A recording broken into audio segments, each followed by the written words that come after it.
Hi, I am Nirmala Devi, serving as Assistant Professor in the Department of Biochemistry, Biotechnology and Bioinformatics, Avinash Lingam Institute for Home Science and Higher Education for Women. You have chosen to do the lesson on fermented soya based foods.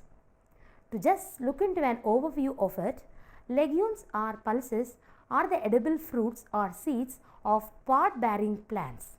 The protein content of legumes is quite high in the range of 20 to 40%, and hence the legumes are important nutritional constituents of diet. In India, the term gram is used to denote dry legumes, while the split decorticated grains are called dal. The principal legumes in India include Bengal gram, red gram or Pigeon pea, black gram or urud, green gram or mung bean, peas, lentil, horse gram, cowpea, cluster bean, Indian bean, French bean or kidney bean and soya bean. Soya bean protein is the most satisfying pulse protein with respect to nutrition. The fermentation process in soybean products can convert minerals like iron, calcium, magnesium, potassium, selenium, copper and zinc into more soluble forms, which enhances the availability of these nutrients to the physiological and metabolic activities of human. Soybean fermentation can also increases the total amount of vitamin and mineral content in the final product, and some of the yeast that are commonly used during the fermentation process are able to add large quantities of vitamins such as thiamine, nicotinic acid and biotin, making even healthier products from soya bean.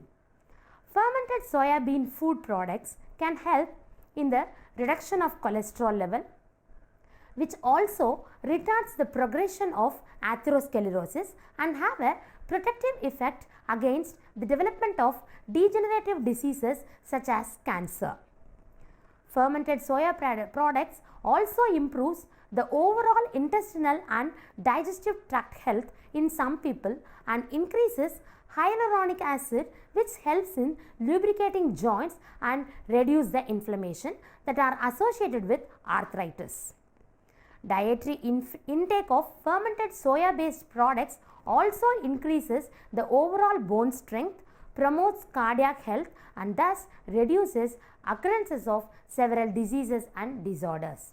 The main objective of this module is to learn about the various fermented soybean products. A variety of soybean products are common in Asian countries.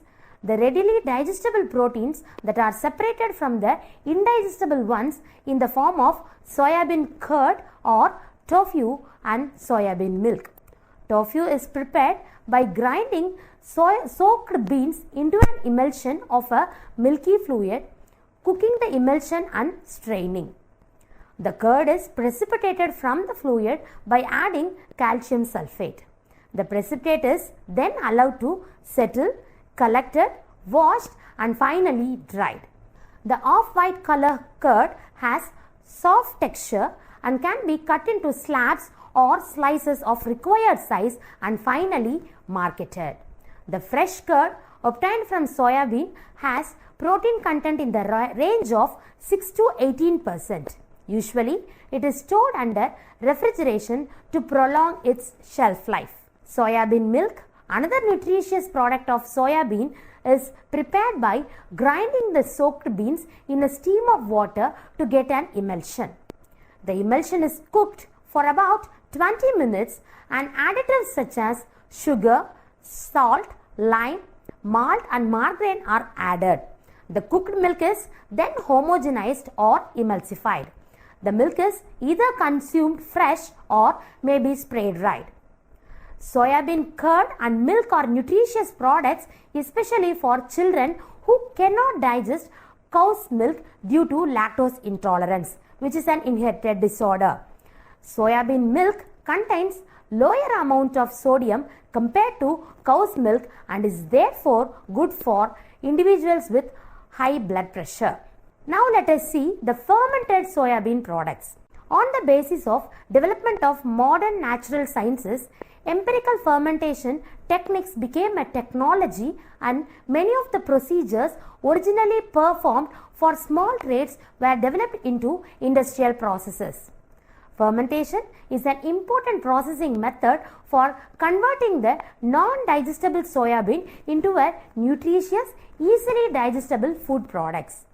Shoyu, that is nothing but soya sauce, miso, nothing but soya bean paste, tempeh, natto and huminato are some of the well-known soya bean based fermented oriental food products. Shoyu is prepared by koji fermentation using cooked soya beans mixed with ground wheat and inoculated with Aspergillus oryzae. After fermentation, the salt is added and the product is ripened or matured over 6 months to 3 years to leave the sauce with 5 to 6% of protein content. Miso is prepared by fermenting cooked soya beans mixed with steamed rice or barley and inoculated with Aspergillus oryzae.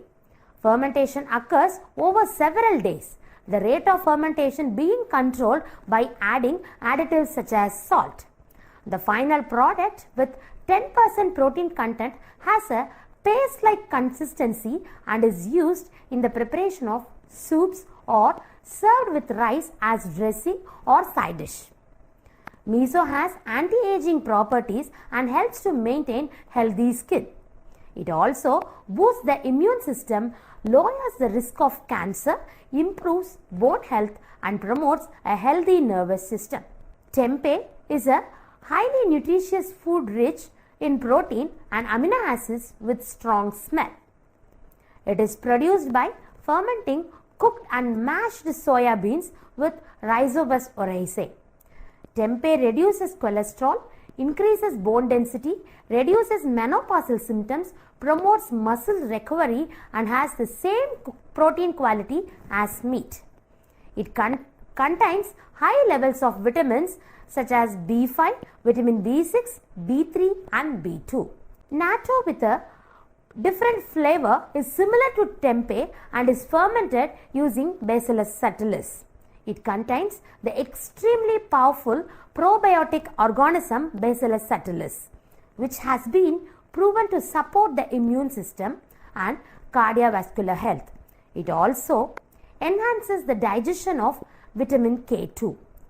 In addition to this, natto benefits, it contains a powerful anti-inflammatory enzyme called nattokinase that has been proven to fight against cancer. Huminato is obtained by fermenting steamed soya beans using a fungus, and the fermented product is sun-dried. The dry product is treated with salt solution and allowed to ferment over another 3 to 12 months. It is again sun-dried before making it ready for consumption.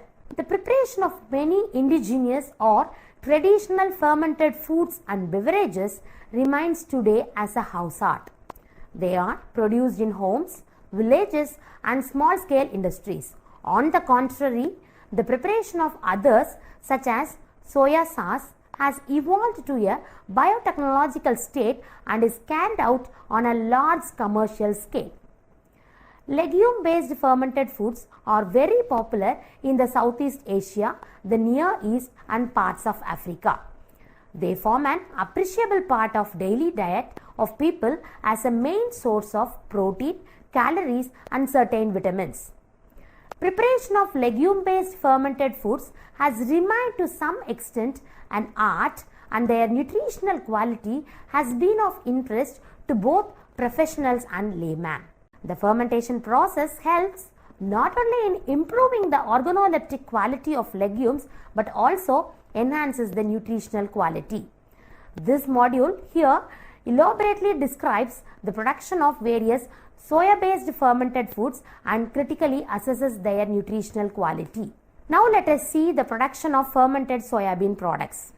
Among the various legumes and oil seeds, the soybean is the outstanding source of protein due to its high protein content and the relative ease of its extractability.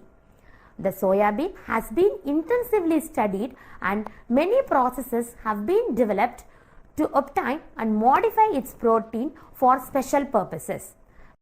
A food grade flour of about 50% protein is obtained by dehulling and allows low temperature extraction of the oil. Partially defatted flours also available.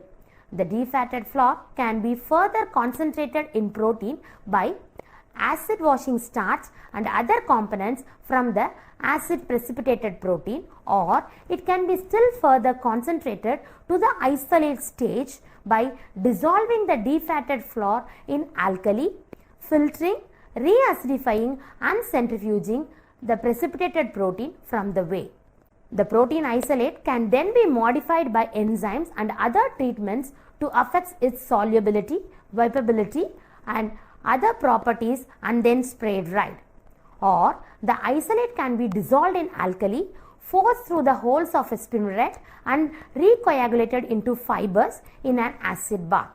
In this way, meat-like texture can be given to soya protein and used to manufacture meat analogues. The equipment for fiber production and the fibers being gathered in other less costly ways, including extrusion cooking directly from soya flour. In this process, flour of about 50% protein is wetted to about 30 to 40% moisture and heat coagulated under pressure. Further, texturizing occurs as the dough expands and becomes oriented to the extrusion orifice.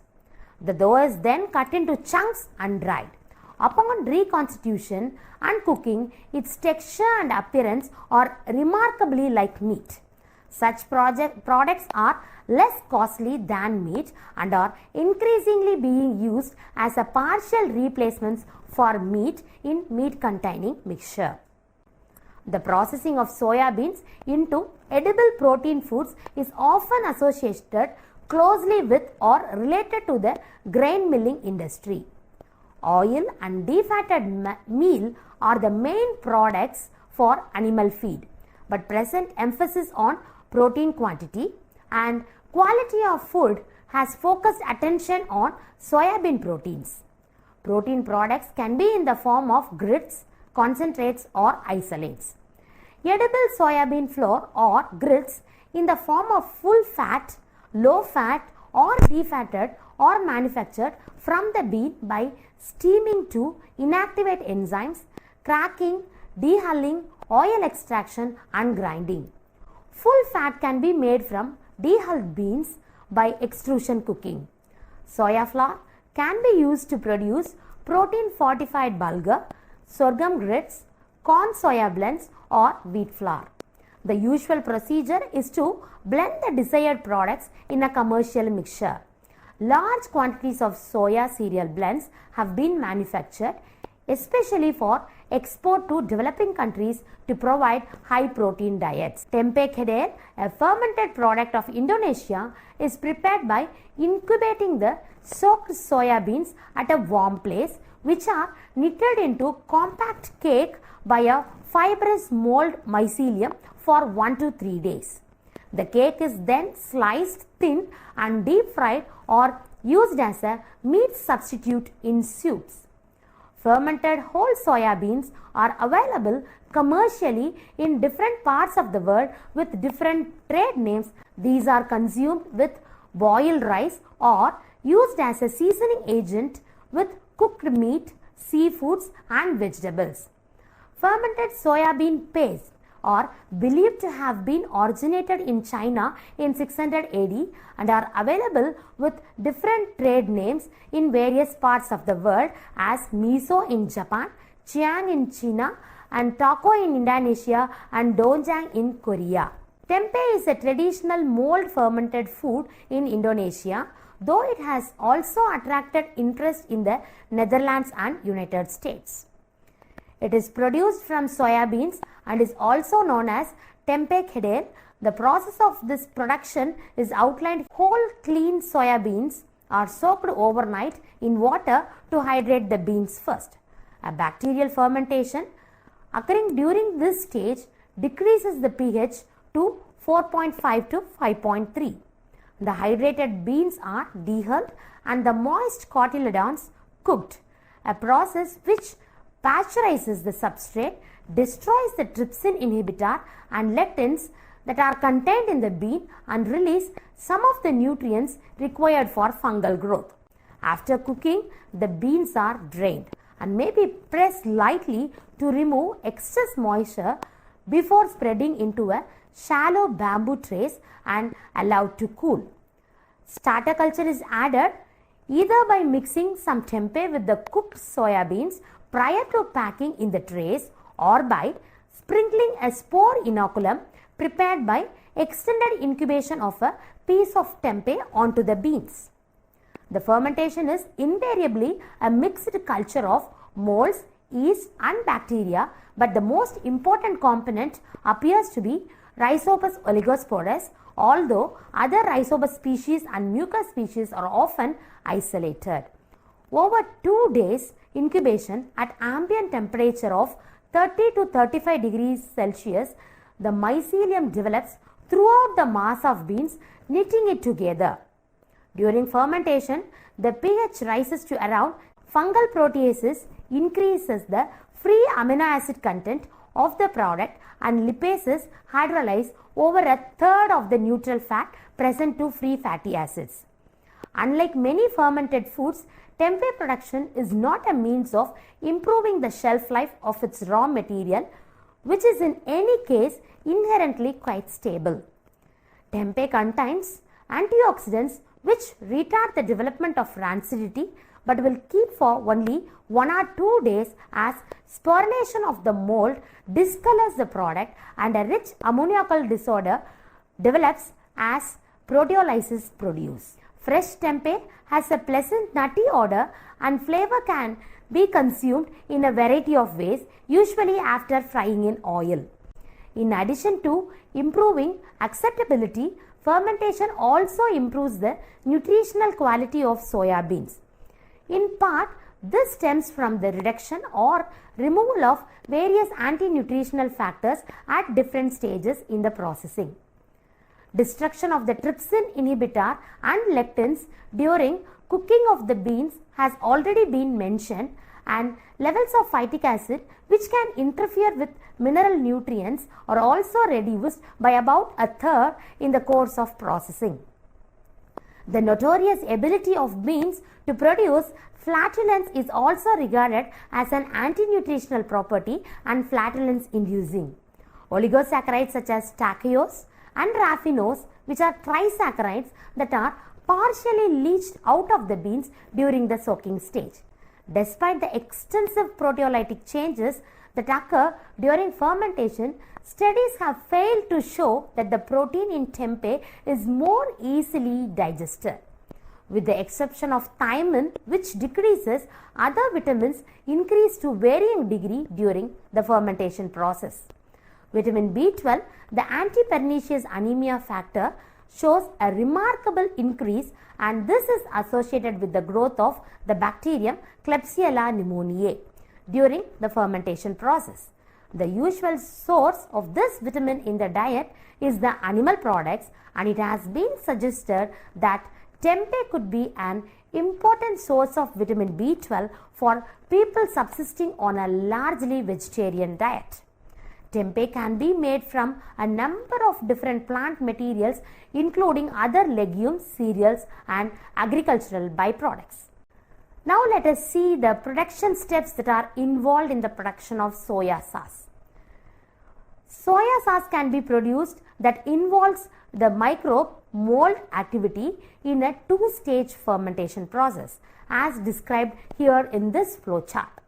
The mold starter used is often known as koji, a Japanese term derived from the Chinese character for moldy grains. In the koji stage, aerobic conditions allow molds to grow on the substrate, producing a range of hydrolytic enzymes necessary for utilizing the macromolecular material present. In the first stage of soya sauce preparation, soaked and cooked soya beans are mixed with roasted cracked wheat in about equal proportions and inoculated with tane koje or seed koje. This has been previously grown up on a similar mixture of substrates and contains a mixture of strains of Aspergillus oryzae. The molds are then allowed to grow throughout the mass of materials, spread as layers about 5 cm deep for 2 to 3 days at 25 to 30 degrees centigrade. In the second stage, mash or moromi stage, conditions are made anaerobic, so no further mold growth can occur. In soya sauce production, this is achieved by mixing the koji with an approximately equal volume of brine to give a final salt concentration of 17 to 20%. Although the molds can no longer grow, the activity of a whole battery of hydrolytic enzymes continues breaking down proteins, polysaccharides and nucleic acid to produce a liquid rich in soluble nutrients. Yeast and lactic acid bacteria dominate the microflora, producing a number of flavor components and converting roughly half of the soluble sugars to lactic acid and ethanol, so that the final soya sauce normally has a pH falling in the range of 4.5 to 4.9 and ethanol and lactic acid contents of 2 to 3% and 1% respectively. The halophilic lactic acid bacterium Tetragenococcus halophilus, formerly known as Pediococcus halophilus, and the yeast Zygosaccharomyces ruxi and Thorolopsis have been identified as being important in this stage of fermentation process.